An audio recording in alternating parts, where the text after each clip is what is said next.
Magandang araw Pilipinas at buong mundo. Ako po si Boy Abunda and welcome to the 2025 senatorial interviews. Nakasalukuyan ng nagaganap po dito sa Philippine Women's University. Ang ating panauhin po, please welcome senatorial candidate, Attorney Luke Espiritu. Attorney Luke, welcome. Magandang araw sa iyo, Tito Boy. Maraming salamat. Tumayo po tayo, Attorney Luke, at kausapin po natin ang ating bayan. Meron ho kayong 2 minuto para sagutin ang katanungang bakit ako dapat iboto sa pagkasenador sa darating na halalan. You have 2 minutes and your 2 minutes begin now. Bakit ako dapat iboto? Dahil ang mga tulad ko ay rare na ngayon sa Philippine politics. Ang ating politika ay nadudumina na ng mga empty, bankrupt na tipo ng mga politiko.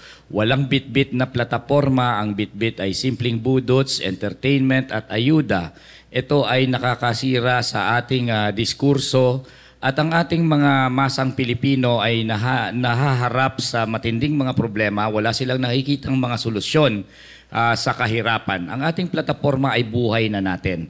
Ako ay mass movement leader, ako ay labor leader, sanay na sanay sa paghahanap ng solusyon sa kahirapan tulad ng sahod na hindi nakabubuhay. Pinaglalaban yan natin may eleksyon man o wala.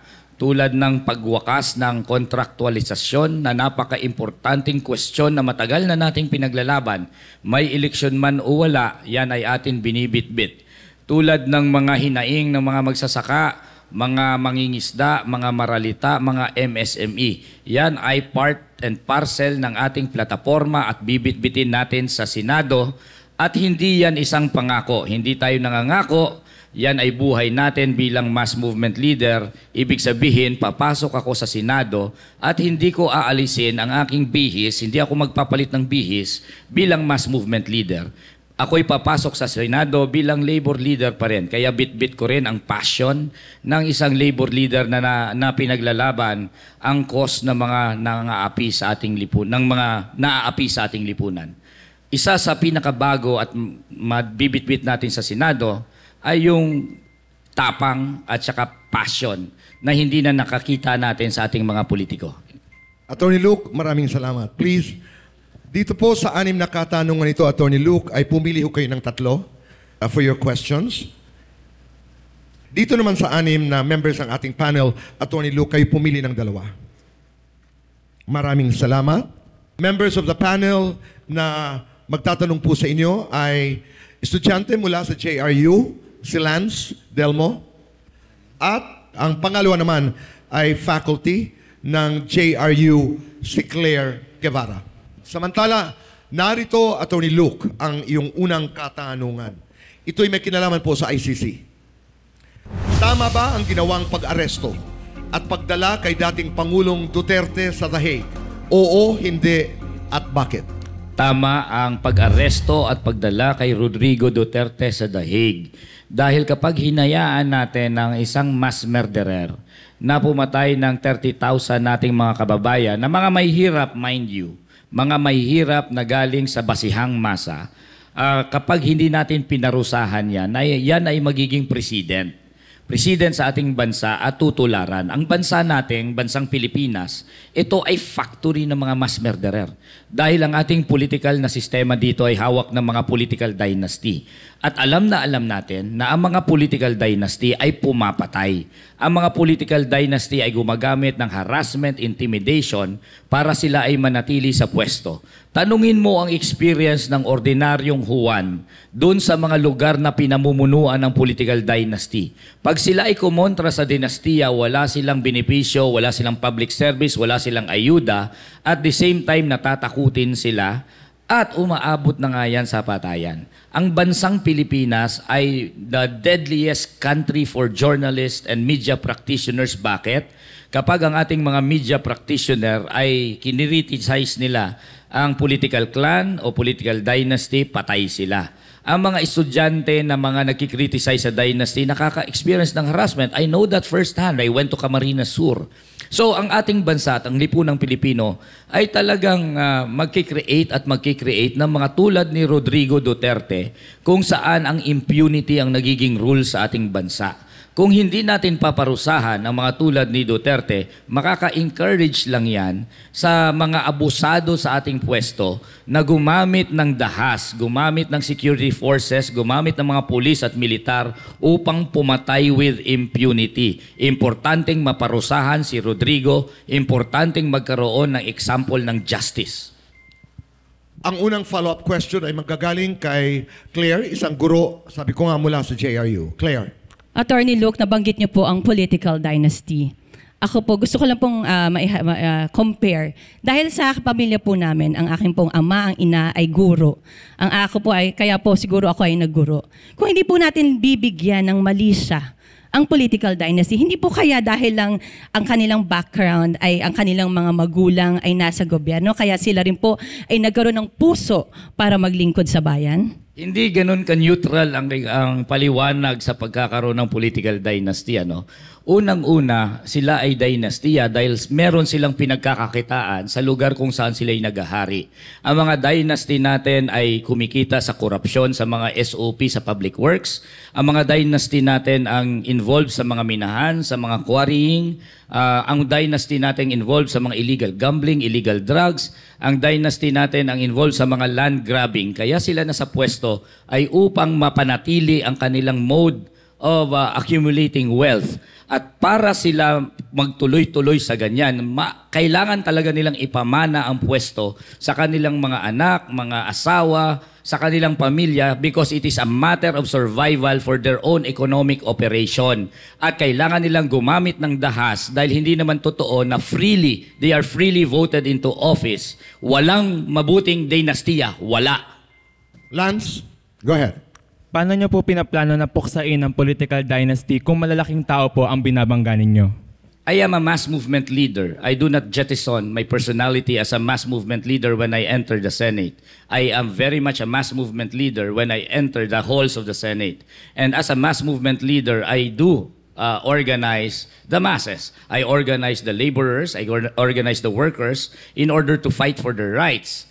And I will do the same. You know, the process of lawmaking for laws that are pro-people, hindi lang naman yan nang propose ka lang ng batas para i-deny ng committee level, sa committee level, i-deny ng mga mambabatas pagdating sa second reading or third reading.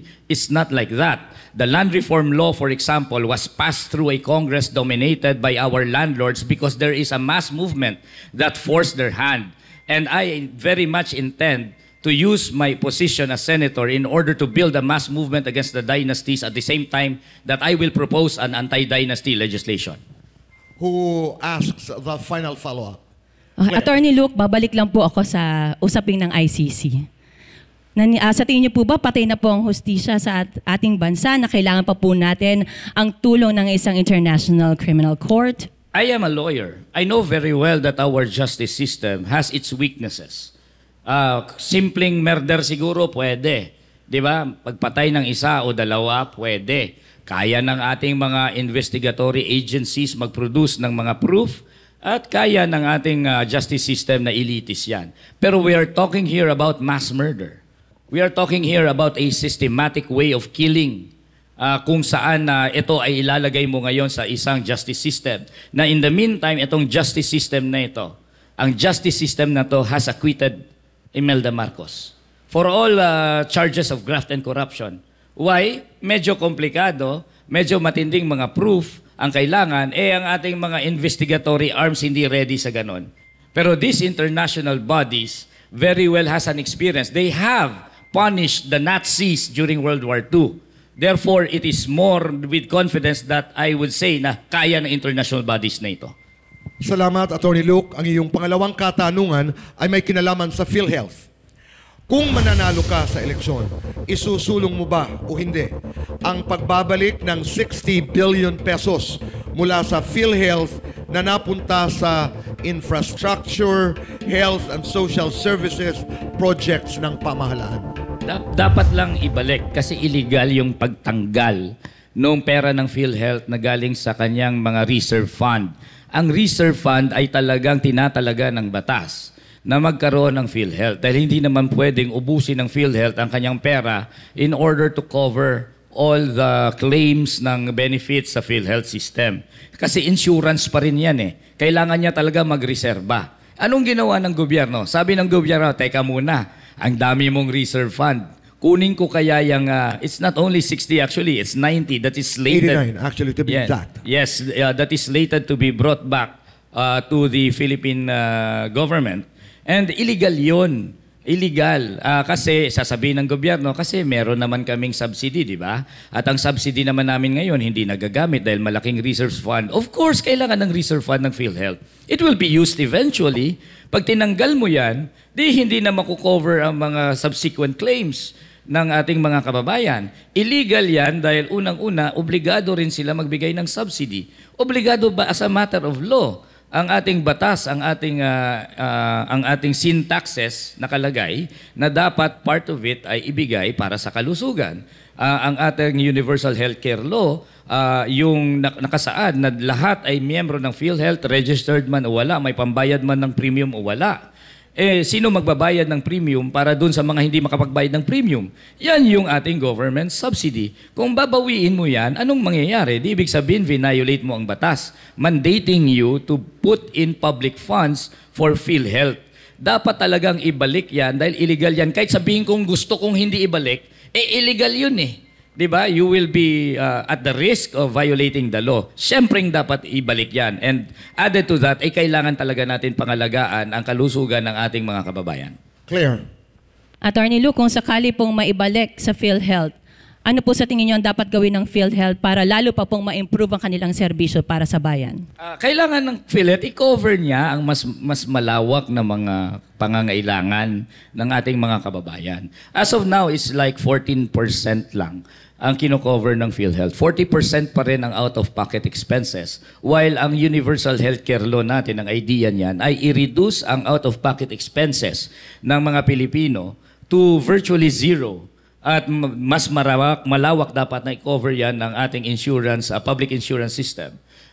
Ibig sabihin ang public health dapat ay kayang i-avail ng lahat, mahirap man o mayaman. So therefore, dapat palawakin pa dapat ng PhilHealth ang kanyang coverage. Dapat i-include niya yung mga primary healthcare, mga check-up, at palakihin niya yung makukover na gastusin sa ating mga medical bills.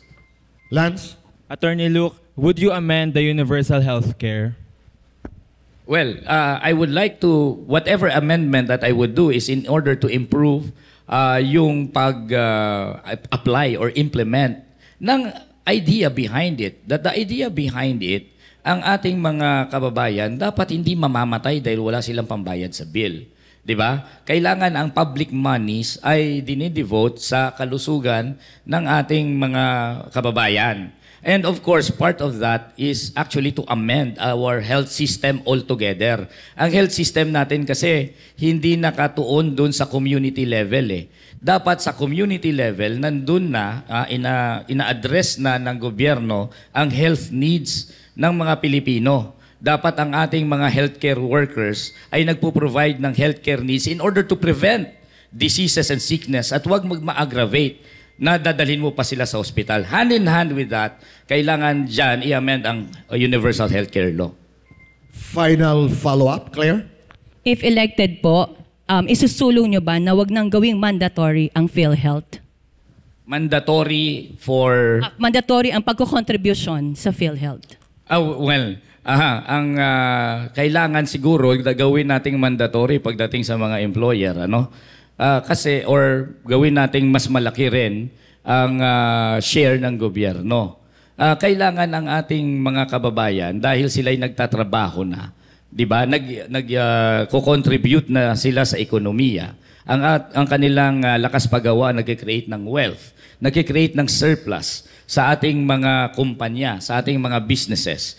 Dapat ang mga mag-carry ng burden ng public health ay ang mga businesses na ito. It could either be through taxes, mag-tax ang gobyerno, tapos ang tax na kinukuha ng gobyerno sa ating mga private companies, sa mga employer, gagamitin nila na i-cover ang health needs ng lahat, or gagawin natin na mag-contribute sila sa public health system. Gobyerno at employer ang dapat mag-carry ng burden ng health natin. Attorney Luke, ang iyong pangatlong katanungan ay tungkol sa edukasyon. Maraming kinakaharap na problema ang sektor ng edukasyon batay sa findings ng EDCOM 2, ang Second Congressional Commission on Education. Ilan sa mga ito ay ang kalidad ng edukasyon, kakulangan ng maayos na training sa mga guro, matinding malnutrisyon sa ilang mga estudyante, ang hindi sapat na pondo para sa bawat mag-aaral at marami pang iba. Kung kayo'y mahahalal na senador, sa lahat ng problema na may kinalaman po sa edukasyon, ano ang inyong tututukan at ano ang solusyon? Tatlong bagay. Unang-una na dyan ang pondo. It is the root cause of everything that is wrong with our education system. Dahil ang pondo natin below the international standard, and it is even violative of the constitutional mandate na dapat ang highest budgetary priority ay nasa edukasyon. It is below the international standard dahil international standards dictate na dapat 6% of the GDP will go to education. Ang ating education budget ay pumapalo lang ng 3 to 4% of the GDP. So therefore, anong effect? Ang effect niyan, wala tayong pondo para patakbuhin ng ating state colleges and universities. Nakausap ko ang isang presidente ng state university. Sabi niya, okay naman sana ang free tertiary education. Pero kapag magbibigay ka ng free tertiary education, tapos at the same time, the same pa rin ang budget, mababa pa rin ang budget, anong mangyayari? Pipili lang sila ng limited slots para sa ating mga estudyante. So anong mangyayari? So ang karamihan ay hindi makaka-avail ng free tertiary education. So kapag wala ka rin budget, hindi mo ma-develop ang curriculum alinsunod sa K-12. Hindi mo masusolusyonan ang kakulangan sa classroom. So ang cumulative effect nito, talagang mababa tayo pagdating sa reading comprehension, sa math, and sa science. So, importante ang budget. Pangalawa, kailangan nating i-reform ang ating K-12. Importante na dapat ang ating edukasyon ay geared towards full human development. Huwag tayong maging imbalanse sa ating ine-emphasize sa ating edukasyon. Kailangan na pwedeng mag-aral ang ating mga estudyante ng arts, ng science, all at the same time. And thirdly, kailangan natin siguro gamitin ng ating mother tongue as a medium of instruction. Kaya tayo mababa sa comprehension skills. Kasi English ang instruction, English din ang test. Kailangan natin gamitin ang mother tongue. Hindi ibig sabihin i-abandon ang English as specialization. Claire. Attorney Luke, nabanggit niyo po ang sa curriculum kanina. So ano pong specific na revision ang nais niyo pong gawin para sa ating curriculum upang lalong tumaas ang kalidad ng ating edukasyon? Lahat dapat ng subject ay kaya dapat i-avail. Hindi yung tipong you just specialize on one thing. Like for example, ang ating mga planners or economic or planners will say na dapat mas marami tayong napoproduce ng mga manggagawa. Kaya matututok sila sa vocational. Alam mo yon, kailangan natin ng mas maraming engineer. Tututok tayo ngayon sa bibigyan natin ng budget ang mga STEM subjects, yung mga science and technology.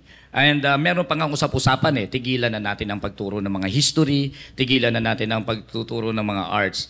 That I think will create half-humans sa ating mga learners. Half-humans, yung tipong manual laborer lang or intellectual worker, which I think is not good for us. We must teach everyone, lahat ng subject, para magkaroon tayo ng capacity to think as human beings critically. And later on, pwede ka naman mag-specialize on your own in terms of science, in terms of arts. Lance? Para naman po sa Departamento ng Edukasyon, dapat po ba natin silang bigyan ng karapatan na magkaroon ng access sa confidential and intelligence funds? I don't agree with confidential and intelligence funds. All confidential and intelligence funds must be removed. Except kapag ikaw ay directly related doon sa pagsusulba ng krimen and you need those types of funds in order to gather intelligence, for example, for national security. Ang nangyayari sa atin, because of all of this red tagging, pinauso ni Duterte yung mga red tagging na yan, na maraming mga NPA, as if nagkalat ang NPA, it is really tied to corruption. Sabi ngayon ng Secretary of Education, dahil gusto niya ng confidential fund, sabi niya, ang daming NPA dito sa mga eskwelahan. Yung mga teacher na yan, mga NPA, imbestigahan natin yan, puro mga NPA yan, mga kabataan nire-recruit sa NPA. So anong nangyari? 125 million ang binigay sa kanya, nilustay niya in 11 days. Yan ay source of corruption. We must remove all intelligence and confidential funds. Claire? Attorney Luke, meron po kayong tatlong nabanggit kanina, pagtaas ng budget, curriculum, at yung sa mother tongue. Nasaan po bilang isang guro, hinihintay ko po, ano po ang plano nyo para sa mga gurong tulad ko?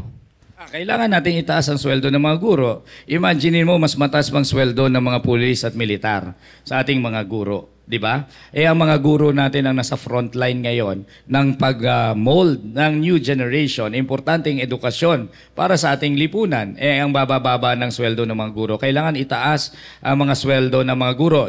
Pangalawa, ang mga guro natin ay gumagawa ng mga trabaho na hindi na sila makakapag-concentrate sa pagtuturo. Sila rin ay mismong gumagawa ng administrative work, sila rin mismo ay pinagbabantay sa eleksyon. Ang daming mga binabagsak na trabaho sa mga guro. Kailangan ang mga guro natin makapag-concentrate sa pagtuturo, hindi sa paglilinis ng school, hindi sa pagbabantay sa eleksyon. So, pagtaas ng kanilang sweldo at doon lang sila sa pagtuturo, talaga mag-specialize. Maraming salamat, Atty. Luke. Dito naman tayo sa ating political fast talk and why. May 5 katanungan tayo. You have 20 seconds to explain your answer for every question.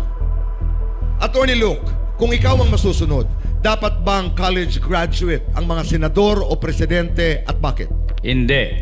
Kasi hindi importante ang educational requirement. Marami sa mga mass movement leaders na magagaling, matatalino, maraming solusyon sa kahirapan, pero high school graduate lang sila. It's not a matter of education. Marami tayong mga lawyers, mga doktor na nandun, pero trapo, walang alam sa solusyon sa Katulad ni Erap, Gloria, Digong, ang sabi nila, kapag presidente ka, malamang nakukulong ka. Nakakatawa ba ito o nakakabahala? Nakakabahala dahil ang mga presidente, ibig sabihin ay they are committing high crimes against the people. Meron silang mga kaso sa korupsyon, may kaso sila sa electoral fraud, may kaso sila sa pagpatay.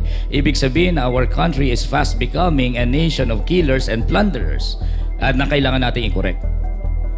Sa bilis ng takbo ng teknolohiya, posible bang magkaroon ng robot na senador? Oo, hindi at bakit? Hindi posible magkaroon ng robot na senador. Pero pwede na rin ako, papayag na rin ako magkaroon ng robot na senador. Kung ang mga senador lang naman natin ay si Willie Revillame, si Robin Padilla, si Lito Lapid, yung mga hindi nagtatrabaho. Alam mo, mas problema pang mag-isip sila eh. Gusto ko lang sweldohan, huwag ka na lang mag-isip. Kasi dapat ba pantay ang sweldo ng mga manggagawa sa probinsya at National Capital Region? Yes or no? Why? yes, because the cost of living would be the same. Look at the figures. It will average at 1,200 pesos a day. Ano naman ang rational and reason kung bakit ang mataas lamang ay nasa NCR? Pero pagdating sa probinsya na parehas lang naman ang gastusin ay 400, 500. Dapat alisin na yung mga regional wage board na yan, magkaroon ng wage fixing mechanism na national ang scope. Yumayaman ang mga pumapasok sa politika. Tama o mali at bakit? Yumayaman dahil sa korupsyon. Diba? At dominated tayo ng political dynasty. As I said, ang mga political dynasty ay nandyan sa pwesto dahil may pinagkakakitaan silang korupsyon, extraction, mga mining, at mga dispossession ng lupa. Kaya sila yumayaman. Atty. Luke, maraming salamat. For your closing statement, you have 1 minute para kausapin po ang sambayanang Pilipino. Your minute begins now. Para sa akin, talagang dapat tapos na ang pamamayagpag ng mga political dynasty sa ating bansa. Ang mga political dynasty na kapag-create ng mga leaders, and it doesn't matter kung sila ay edukado o hindi. Mga leaders na walang alam sa solusyon sa ating kahirapan at walang plataporma. At alam nilang mananalo sila kahit wala silang plataporma. Dahil ang bitbit lamang nila, hindi sila nagpapaliwanag ng mga solusyon. Kapag sila'y kinakausap nila ang masang Pilipino, ang bitbit lamang nila ay entertainment at ayuda. Kumakanta lamang sila ng Wonderful Tonight at saka sumasayaw ng budots. These are leaders that are mediocre and incompetent, and again, I do not want to say na dahil wala lang silang edukasyon. Many of them are educated, but the fact that they are political dynasties, talagang wala silang silbi sa ating lipunan. Panahon na ang ating mga leaders ay galing sa mass movement dahil doon competent leaders ang pinuproduce ng mass movement. Senatorial candidate Attorney Luke Espiritu. Maraming salamat po. Thank you God very bless much. you. Good luck. Muli, ako po si Boy Abunda. Ito po ang 2025 Senatorial Interviews. Maraming salamat po.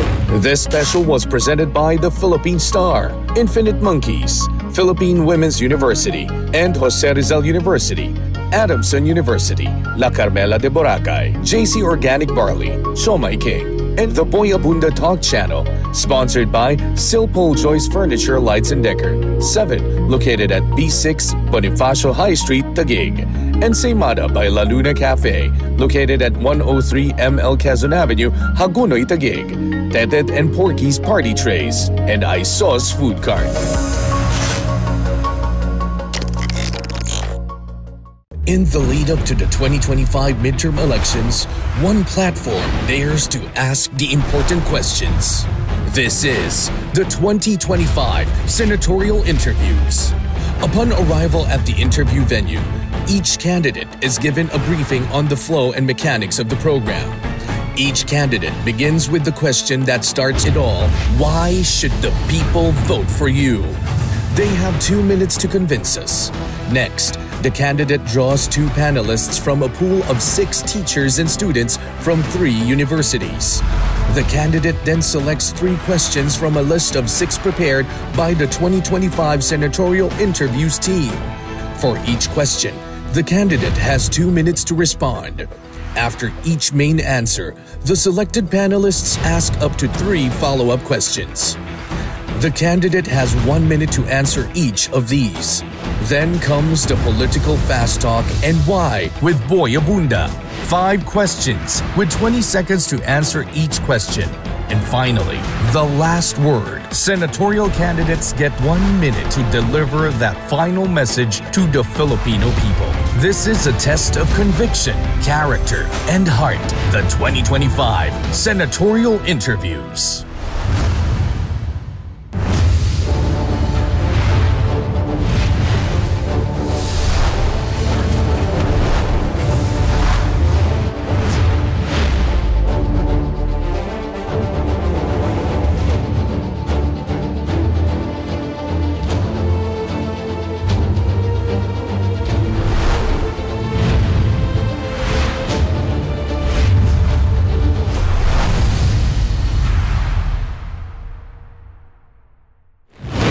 Magandang araw po sa inyong lahat. Ako po si Boy Abunda and welcome to the 2025 Senatorial Interviews. At ito'y kasalukuyang ginaganap po dito sa Philippine Women's University. Right now, I'd like you to welcome Senator Amy Marcos. Magandang araw sa iyo, Senador. Yes, magandang araw din na Kuya Boy. Kuya ba? O ako yung manang? Pwedeng kuya. Senator, you will have to do your opening statement, 2 minutes, answering the question, bakit ikaw dapat iboto bilang senador muli ng ating mga kababayan? Your time begins now. Bilang natatanging probinsyana, abala ako sa presyo ng bilihin. Ang tanging solusyon ay tulungan ng magsasaka. Bigyan natin ng abono, ng krudo, ng gasolina. Hindi importasyon ang solusyon, kundi ang tulong sa magsasaka at mangingisda.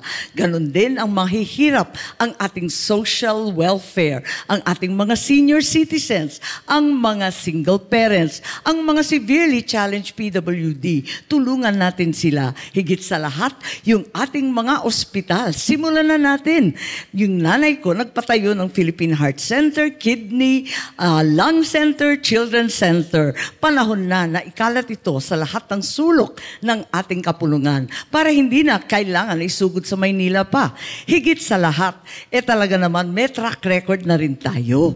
Kaya't subukan natin kung mahirap mabuhay, mahirap din magkasakit, mas lalong mahirap mamatay. Libreng libing para sa ating mga kababayan na namomroblema na, nag-iiyakan na, wala pang pambayad ng libing. Kaya marami pa tayong gagawin. Sama-sama po tayo, sigurado ako, aahon tayo sa kahirapang ito. Senator Amy? Salamat. Maraming salamat, please.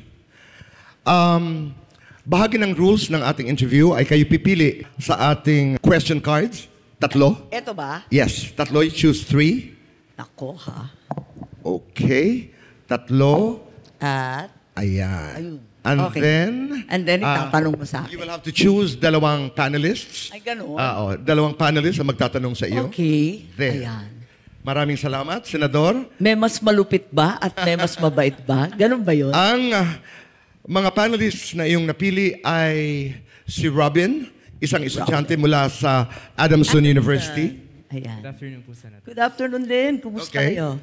Ang pangalawa naman ay si Claire Guevara, faculty member of JRU. Okay. Senator Amy, ang iyong unang katanungan ay may kinalaman sa PhilHealth. Yes. Kung mananalo ka sa eleksyon, isusulong mo ba o hindi ang pagbabalik ng 60 billion pesos mula sa PhilHealth na napunta po sa infrastructure, health and social services, and projects ng pamahalaan? Nako, napakamahal magkasakit. Kinakailangan ibalik lahat ng perang yan. Unang-una, naniniwala ako na illegal yan. Hindi tama yan kasi kahit galing sa gobyerno yan, alam natin, dun sa batas ng PhilHealth, pag-aari na ng PhilHealth yan, wala nang balikan. Para sa tao na, para sa miyembro na, para sa sosyo na. Hindi na maibabalik yan kahit ano pa. At ikalawa, hindi lang yung perang 60 billion. Kailangan yung zero budget sa GAA 2025, hindi maaring zero. Nandun din sa batas, kailangan lagyan yan ng pera ng pamahalaan. Bakit naging zero? Kawawa naman ang ating mga kababayan. Eto nga't nagkukumahog para magbayad sa sakit, sa ospital, ayaw magpakonsulta, hinahayaan na lamang na tuloy ang magkasakit at lumala dahil natatakot sa halaga. Ba, tatanggalan pa natin ang PhilHealth. Pambihirang buhay yan. Huwag naman tayong ganyan. Maawa tayo sa may sakit, sa ating nakatatanda. Tulungan natin ang mga kapwang Pilipino. Ayun. Maraming salamat. Follow-up question, Claire? Go ahead. Paano nyo po may sisigurado na hindi na po muling mangyayari ang ganitong kaganapan na mapupunta ang isang budget na hindi health-related? Katulad nga po na napunta ang budget sa infrastructure. Sa ngayon, Claire, ang nangyari, nakatenga ngayon sa Korte Suprema. At hinihiring ng Korte Suprema kung legal ba yan o hindi. Sa pakiwari ko, ang daldal ko, pero sa totoo lang, para sa akin, talagang hindi yan tama. Tignan natin kung ano ang kalalabas ng kaso sa Korte Suprema.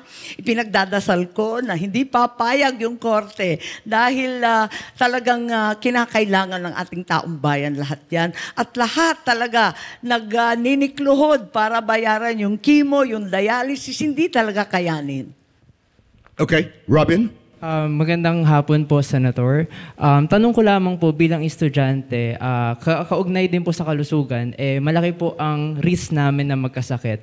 At ang Universal Act po natin is 50% po daw dapat ang binibigay ng PhilHealth sa mga mamamayang Pilipino pagdating sa ospital. Ang tanong ko po open po ba kayo kung sakaling maluklok po ulit kayong senador na buksan ng diskusyon na kung tama po ba talaga ang nabibigay ng gobyerno pagdating sa mga mamamayang Pilipino pagdating sa kalusugan? Well, kinakailangan. Ako'y naniniwala sa transparency, hindi lamang sa budget ng PhilHealth, kundi sa lahat ng budget. Pinagpipilitan ko nga na yung mga ayuda na yan, pwede ba tignan natin yung listahan? I-publicize yung listahan. Ipakita na sa ating webpage para makita natin, yan ba talaga ang may sakit? Yan ba talaga ang nangangailangan? Mga magsasaka ba yan na talagang marginal farmers na tinatawag? Para makita natin, higit sa lahat, alamin din natin magkano ba binibigay sa mga yan. Final follow-up? Kayo po ba ay pabor na ang medical assistance to indigenous people ay idediretso na sa mga hospital at hindi na po sa mga politiko ibibigay? Ako naniniwala na hindi lang medical assistance, kundi tulong talaga sa ospital. Sabihin na natin ang totoo, ang tawag nila sa ating mga public hospital, Mona Lisa Hospital. They just lie there and they die there. Kawawa naman, wag naman ganon. I-level up na natin ang ating mga ospital. At sabi nga ng nanay ko, kinakailangan na magkaroon ng mga regional specialty hospitals, katulad ng Philippine Heart Center, Kidney, Lung, and Children's Center. Sana mailagay na yan sa iba't ibang rehiyon para hindi na isusugod dito sa Maynila. Ang layo-layo sa amin, sa Leyte, ang layo-layo sa Ilocos. Alam natin kapag may sakit sa puso, oras, minuto, napakahalaga. Kaya gawin natin ang karapat-dapat. Maraming salamat. Punta naman tayo, Senador, sa iyong pangalawang katanungan na napili. Ito ay may kinalaman po sa infrastructure, corruption. In an interview kay Mayor Magalong ng Baguio, sabi niya sa isang government project, 35% na lamang po ng budget nito ang napupunta sa aktual na proyekto. Habang ang malaking bahagi ng pera ay napupunta sa korupsyon. Senador, ano ang solusyon dito?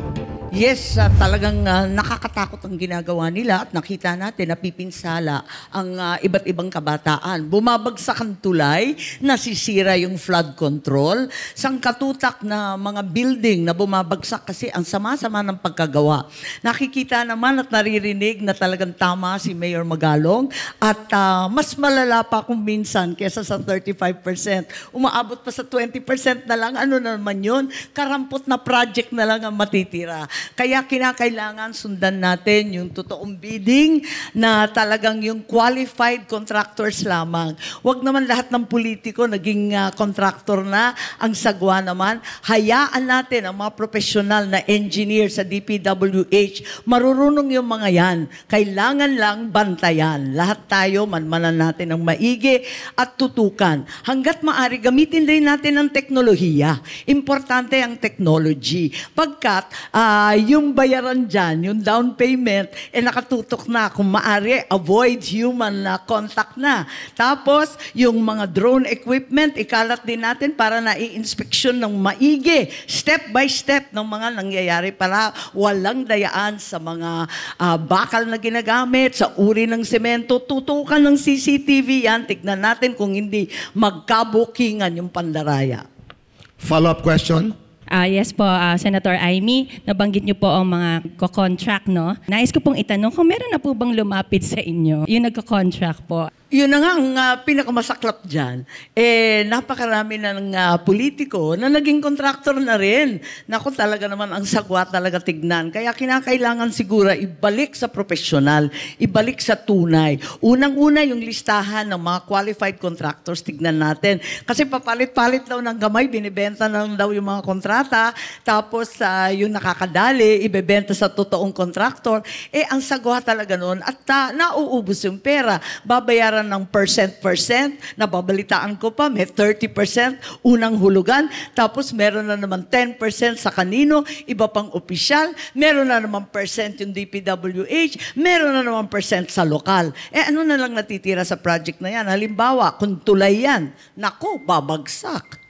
Maraming salamat, Senador. Robin? Gusto ko lamang din po itanong, bilang normal na mamamayan ng Pilipinas, kapag meron pong mga nakikita po kami bilang estudyante rin na hindi na po tama at nagiging corrupt na ho, paano nyo po masisigurado yung safety naming mga estudyante o ng mga mamamayang Pilipino kapag nagsumbong po kami sa gobyerno ng mga anomalyang nakikita po namin? Yes, kinakailangan talaga ma-involve kayo. Kaya nagpapasalamat ako sa totoo lang sa social media. Sa kabila ng pagbabati ko, sa kabila ng mga fake news, marami pa rin tayong nadadaling tama. Kasi napapag-usapan ng maigi na ere ng kabataan at ng mamamayan ang kanilang daing. Nalalaman rin namin, kumbaga, gawing virtuous circle, ika nga, yung vicious cycle, na kung ano-ano ang nangyayari, ngayon, may feedback loop na kami. Alam na namin, mismo ako, kung minsan may project ka, o di kaya initiated ng iyong opisina. Katulad ng Young Farmers Challenge, yung pala, yung mga batang magsasaka, hindi naman nabibigyan ng tulong. Yung pala, yung sinabing ibibigay, hindi pala na-deliver. Maganda yon. Final follow-up? Follow-up ko lang din po, Senator Amy, ulit. Kung ako po ay magsumbong at magsabi sa ahensya o sa gobyerno po, gusto ko po maramdaman yung safety ko po. Sabihin na po natin, ako po isang whistleblower. Gusto ko po maramdaman. At kung kayo po ay maluklok sa Senado, paano nyo po may susulong yung protection ng mga whistleblower po na nagsasabi ng korupsyon?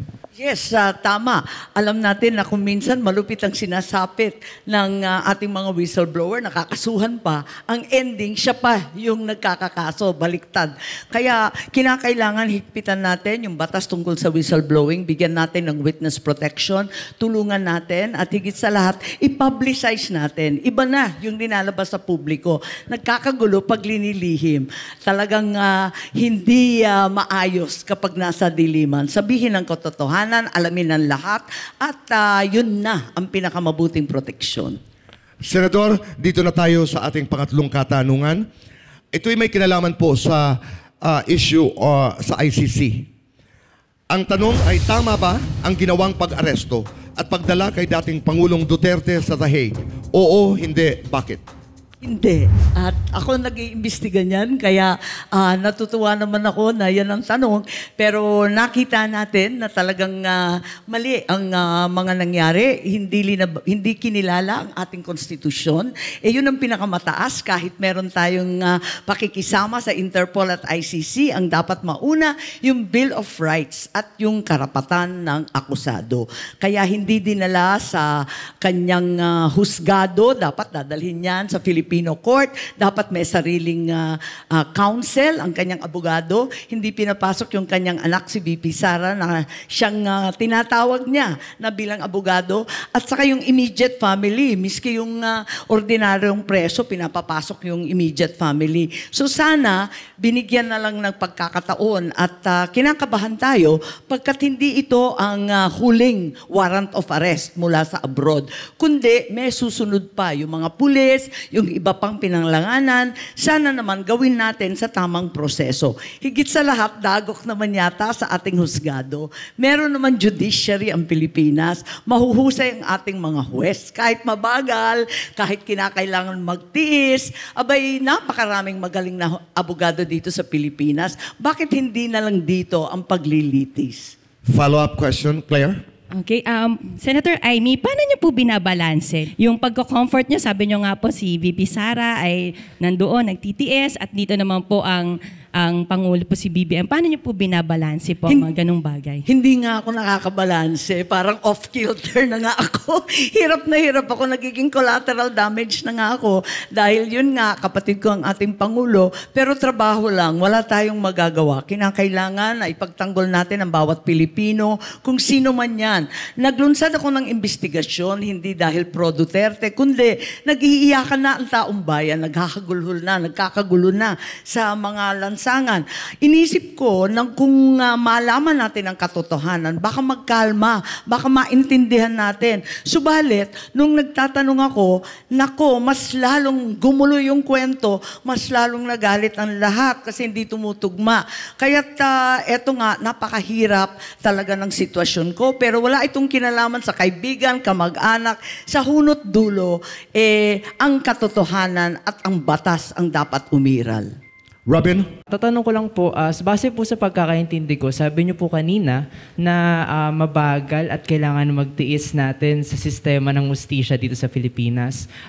Kung maluklok ho ulit kayo, gusto ko po makarinig ng konkretong plano kung paano pa natin hindi na magtiis at hindi na bumagal ang hustisya dito sa Pilipinas po. Well, separate branches of government yan. At madalas kami naglalagay ng time frame. May mga time frames. So, dapat yung mga prescriptive period at saka yung deadlines, kilalanin natin. At parati tayong nananawagan. Ako, nakikita ko na yung technology na naman ang malaking bagay dyan. Pagkat hindi pa rin talaga nako-computerize, na o-automate, na AI yung ating judiciary. Minsan, makikita mo, limpak-limpak talaga yung mga papeles sa kanila. Sangkatutak ang kaso sa Korte Suprema, maawa ka din sa West. Kaya, siguro, bigyan natin ng sapat na budget para makomputerize na ng todo-todo yan, mabilis ang daloy niyan at tutukan nating lahat. Robin? To clarify po ulit, Senator, sa pagkakaintindi ko po ulit, sabi niyo rin po may mga paparating pa po na warrant of arrest mula sa abroad. Kung kayo po ay maluklok po ulit, maunguna po ba kayo na i-welcome o i-reject ang mga warrant of arrest mula sa abroad kung sino man pong Pilipino ang dapat parusahan po. Mukhang wini-welcome talaga ng gobyerno natin. Noong nakaraang taon pa, andito na yung mga ICC investigator, mga abogado, natuklasan natin, October pa narito. Ang sabi noon, hindi magko-cooperate kasi hindi na tayo member ng ICC, pero natuklasan natin na narito na pala sila. Ang tagal-tagal na, nasa mga 5-star hotels, nag-i-enjoy, nagsha-shopping, at binabantayan pa ng pulis para makuha lahat ng dokumento. Mga dokumento kung tutuusin, mga confidential yan, mga medical records sa ospital, bank secrecy. Naku, talaga naman kung paano naman napakalakas naman itong mga ito. Nagulat naman ako. Kung susunod na warrant, sundan nila ang batas. Yun lang ang akin. Kung ano yung karapatan ng tao, kilalanin at sundan. Senator Amy, maraming salamat. Ngayon naman, punta na tayo sa iyong political fast talk, questions and why. Every question, you'll have 20 seconds to explain. Sa bilis ng takbo ng teknolohiya, posible bang magkaroon ng robot na senador? Yes or no? Bakit? Palagay ko hindi. Ang robot tutulong sa senador para ilikom lahat ng mga rekomendasyon, lahat ng detalye, pero sa hunot dulo, judgment pa rin ng senador yan. Katulad ni Erap Gloria Digong, ang sabi nila kapag presidente ka, malamang makukulong ka. Nakakatawa ba o nakakabahala? Nakakabahala. Ayoko itong klase ng politika na puro paghihiganti, puro galit, napaka-toxic. Mag-move on na tayo at trabahuin natin ang tunay na problema ng mamayang Pilipino. Kung ikaw ang masusunod, dapat bang college graduate ang mga senador o presidente at bakit? Well, mahirap naman sabihin na may requirement na ganyan kasi gusto natin demokratiko. At kung minsan, yung sinasabing mababa ang pinag-aralan, mas matindi pa ang malasakit, ang pakikiisa, ang pagiging makatao. Pero sa kabila nun, mag-aral sila pag magiging senador. Dapat ba pantay ang sweldo ng manggagawa sa probinsya at National Capital Region? Yes or no? Why? Yes, pinaglalaban ko yan. Meron akong panukala para dyan kasi nakikita natin ngayon ang taas-taas ng presyo ng bigas mula Samar hanggang sa Ilocos. Ganon din ang gasolina. Mas mahal pa kung minsan sa probinsya. Bakit 400 pesos lang sa probinsya, 660 sa Maynila? Pantay-pantay. Yumayaman ang pumapasok sa politika. Tama o mali? Mali. Mali na nangyayari yan, pero tama at totoo na nangyayari. Yung minsan, nakikita mo, simpleng tao, papasok, biglang pag-alis, may helicopter, ilang masyon, magugulat ka, paano nangyari yun? Akala ko, public service. Yung pala, self-service. Maraming salamat, Senador. Senador, for your closing statement, para sa sambayan ng Pilipino, muli, you have 1 minute and your time begins now. Yes, kung tutuusin, ang pangarap ng bawat Pilipino ay payak at simple lang. Gusto lang natin ang magkaroon ng tahanan, sapat ng pagkain, makapagtapos ang anak, at may tatakbuhan sa oras ng kagipitan. Yun lang. Sa palagay ko, hindi kayo katulad ng mga Amerikano na mataas ambisyon, yumaman. Ayan, magkaroon ng negosyo, maging celebrity. Tayo simple lang. Deserve natin ang simpleng pangarap na ito. Deserve natin ang the service sa Senado. Sulit, Senador. 39 pesos only. Amy Marcos po, ano man ang problema, ay may solusyon. Amy Solusyon, 39 sa balota. Maraming salamat. Senator Amy Marcos, maraming salamat. At sa ating panel, maraming salamat. Muli, ako po si Boy Abunda at ito po ang 2025 Senatorial Interviews, and we will see you again. God bless.